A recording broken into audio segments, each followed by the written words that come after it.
Hola, amigos de YouTube. Espero que estén muy bien. En el video de hoy les voy a enseñar cómo eliminar un archivo de forma permanente de su computadora. Normalmente, cuando queremos borrar algo, hacemos clic derecho sobre el archivo y seleccionamos eliminar. Y aunque parezca que ya desapareció de la computadora, en realidad no se ha borrado por completo.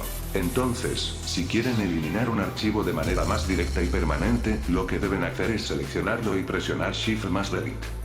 Después de eso, el archivo se eliminará sin pasar por la papelera de reciclaje. Espero que este video les haya sido de ayuda y que les resulte útil en su día a día con la computadora. Si quieren más vídeos como este, con consejos prácticos y útiles, no olviden dejar su like y suscribirse al canal.